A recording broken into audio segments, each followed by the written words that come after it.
How are you? Good. All right. Welcome to my house.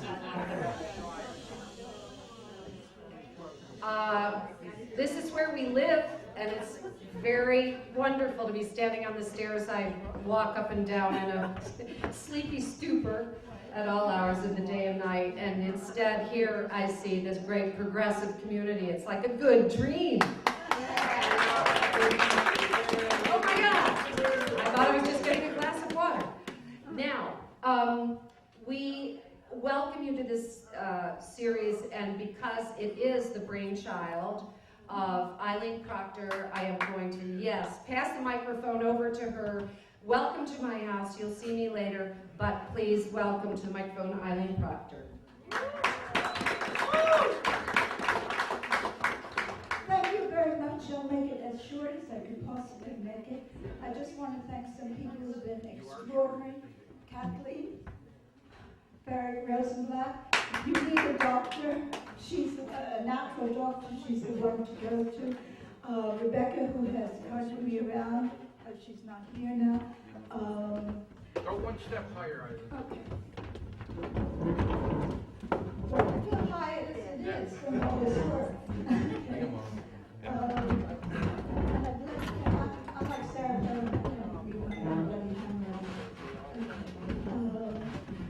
we want to keep the, my brain is on hold. I'll resume. And I want to give the mic to her because we have a mutual friend that I ideally want to acknowledge. She couldn't be here. Miss Abiba, she created the first high school in the Sudan for girls, and she's done extraordinary work, and I want her just to say a few words to you about that. And then, yeah, well, she can come up here, and then I'll say a few words. Okay. Hi, I'm Arzu. I went with Sabiba, who used to be a refugee, at the campsites in Sudan 2 summers ago, and they've been around for 40 years. They're known as forgotten refugees. And just to make it short, we went there and witnessed some things that you see on TV, but you just become numb to it. And after I was there, I realized that no one really gets education, and it means the world to them. So with Sabiba's amazing work, she's put her whole life into this. And over the summer, they opened the first all-girls high school, and it's a very exciting.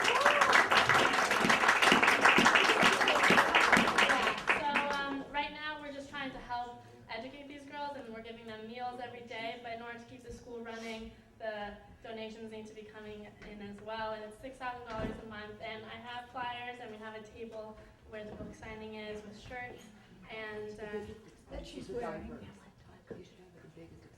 right, and as I said, the kids are malnutrition, the water is black, and we're just going in there giving them food, the diapers, and providing them with a chance to go much farther in their lives. And all the people I've met, they're willing to do anything just for a day of school. So I think it's really important with school. They can go to graduate school.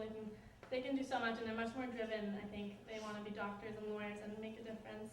So with your guys' help, honestly, the little bit makes such a big difference in their lives. And I'd hate to see so much work she's put into this school.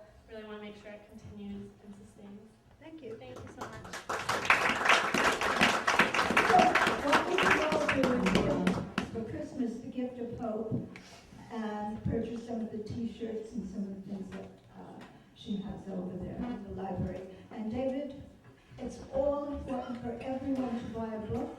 David has come here from Charlottesville, Virginia, so that we would all know forever and a day that war is a total lie. And with that, I want to pass the microphone over to David. He's coming up. He's coming up. Yes, yes, David, come on up here. I've been chair of Progressive Democrats of America for 4 years. He's on our board. This is why I'm so proud to host him, and it's a brilliant book. I've read a lot of them, and this is my favorite one so far. Thank you, David Swanson. Welcome.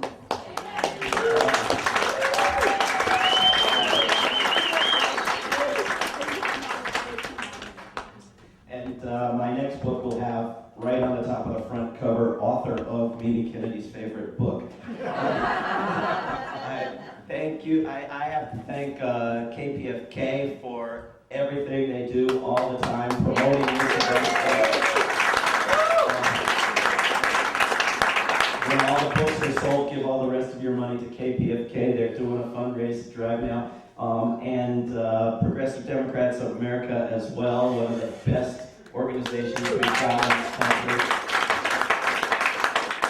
And thank you to Mimi and to Eileen and to Cynthia who organized this tour and got me here. And we're going to have a discussion that's going to include some wonderful speakers, including Lila Garrett from KPFK, who you all know, and including Brad Friedman from Brad Blog, who you all know, and including Jason Leopold from Truth Out and Public Records. So there's probably no question that you can ask that one of these people can't answer if I'm unable. And I want to give some brief remarks and maybe read a little section of the book and then hear from this wonderful panel of speakers and then get your questions and concerns and have a discussion. I also think that it is appropriate to give a great deal of thanks to WikiLeaks.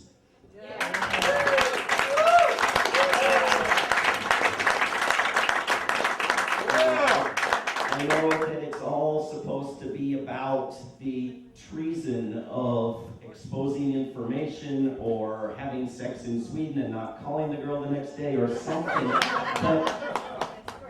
But the fact is that we have seen in these documents confirmation that we have a ground war in Pakistan that they're lying to us about. Confirmation that Pakistan and Yemen are lying to the world about our wars in their countries. Confirmation that we knew and lied about a coup and assisted in a coup in Honduras. The revelation that our embassy in Norway, quote, lived and breathed for a year and a half, nothing but selling Lockheed Martin weapons to Norway. In fact, the revelation for many people that meant much of our diplomatic staff around the world functions primarily as weapons salesmen and women. The exposure of the incredible pressure our government has put on Spain and Italy and Germany and England to clamp down on investigations and prosecutions of our war crimes and our torturing. The exposure of lies about Iranian missiles being able to reach Europe, which they cannot. The revelation that the dictator of Saudi Arabia is pushing another illegal war on us, that we should attack Iran aggressively, and that his country is the #1 supporter financially, perhaps after our own country, of the terrorism that all of these wars are supposedly justified as fighting against. The revelation that our diplomats at the United Nations take their instructions from the CIA and from the military and spy on their counterparts criminally at the United Nations. That we urged Ethiopia on to war in Somalia, and on and on and on. I mean, this is the greatest exposure of what these people talk about, more or less behind closed doors, that we've had. That we owe a debt of gratitude. We should be giving medals to these people.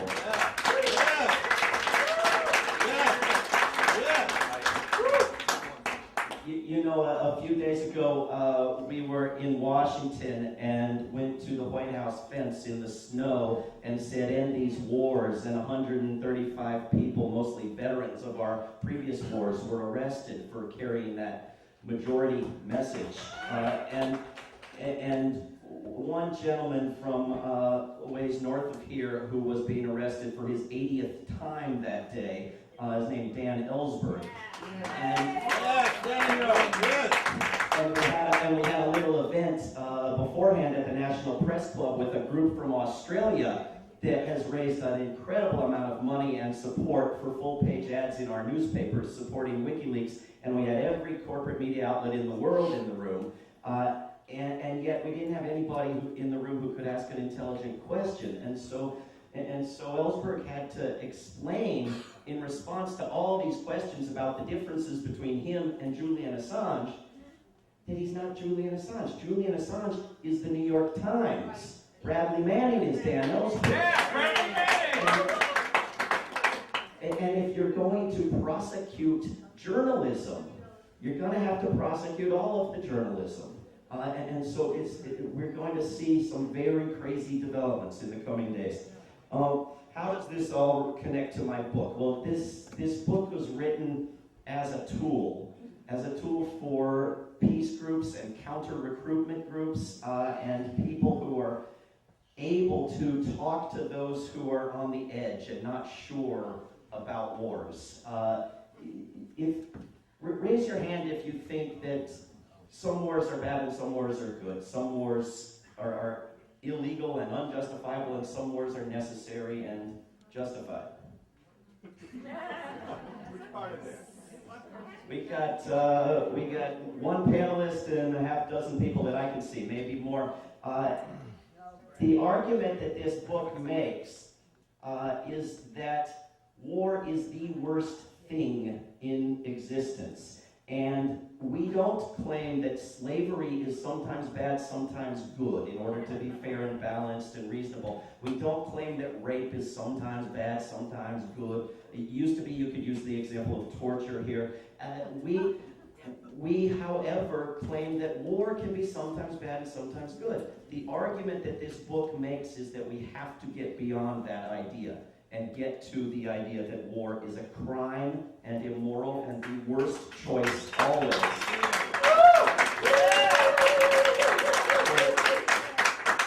So the book looks at how wars are talked about in public and how wars are talked about in private.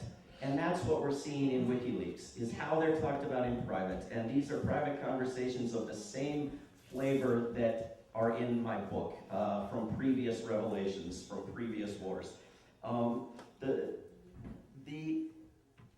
The thing that really got to me about the Iraq War was the number of really smart people who would tell me that this was the first time a U.S. president had lied to people about a war. And so I went back and looked at all the other wars. At the sinking of the Lusitania that we pretended we didn't know was full of troops and weapons. At the sinking of the Maine that we pretended we knew Spain did. At the invasion of Mexico that we pretended was an invasion of the United States. And the Gulf of Tonkin incident that didn't happen, and so forth. And what I found was that every war is started with lies. Every war is continued with lies. Every war has lies that replace the old lies when they're exposed. And lies are told about wars after the fact that had nothing to do with the wars at the time. And it's all on a foundation of fundamental lies about the value of war. And so we have to somehow get to the point where we recognize this when it counts. Right? We now have a majority that says we should never have gone into Afghanistan or Iraq. But at the time, we had a majority that wanted to go in to both. So how can we get to that place where we have a strong majority at the time that says, no, don't do it?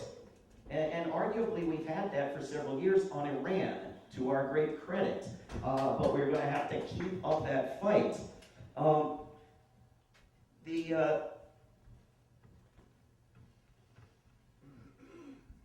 The thing is, though, about these WikiLeaks is that we're seeing wars here that they didn't do a PR campaign for, right? That they didn't tell us existed, right? There wasn't, when even the bombing of Pakistan with drones that we know so much about, there was never a public debate. There was never a decision. There was never a pretense that we would have a declaration of war or even a substitute for it. And so when you have silence, when you have no debate, when you don't even know, you can't even list the 75 countries we have special forces operating in now, then we lose. Then peace and justice lose by default. But this situation is based on fundamental lies. Lies about the value of secrecy, about the importance to our government of keeping things secret, and public support for its own ignorance. Don't tell us, we don't want to know. Lies that are made up of fear and threats that keep us from seeing through and questioning. Lies about the value of hostility and dishonesty and bullying in our diplomacy. You know, we think of diplomacy as an alternative to war. We say, stop funding the war, fund diplomacy instead. But our diplomats work for the CIA and the Pentagon. They are an arm of this. This is what the late Richard Holbrooke was. And so we do need diplomacy, but it's not the diplomacy we've got now. And then there are the underlying lies that we can somehow survive the current war regime economically, which we can't. It's destroying our economy. Environmentally, which we can't. War is the single biggest destroyer of the environment. The environmental groups have got to stop trying to be good Americans and get on board with opposing the single most destructive force. The lie that we can survive this democratically with civil liberties and representation, the lie that we can survive the blowback and the proliferation of weapons, we just can't. So even if you maintain that some ancient wars 75 years ago could be justified, it's very hard in this world where our government completely dominates the globe and has sliced it up into Central Command and Southern Command and Northern Command and has bases around the earth in over 100 other countries, nearly 1,000 bases, and is dominating the weaponization of space and cyberspace and propaganda and everything else. It's very hard to make a case that because you think a 70-year-old war was a good war, there is any excuse for keeping alive this war machine that is going to destroy us all.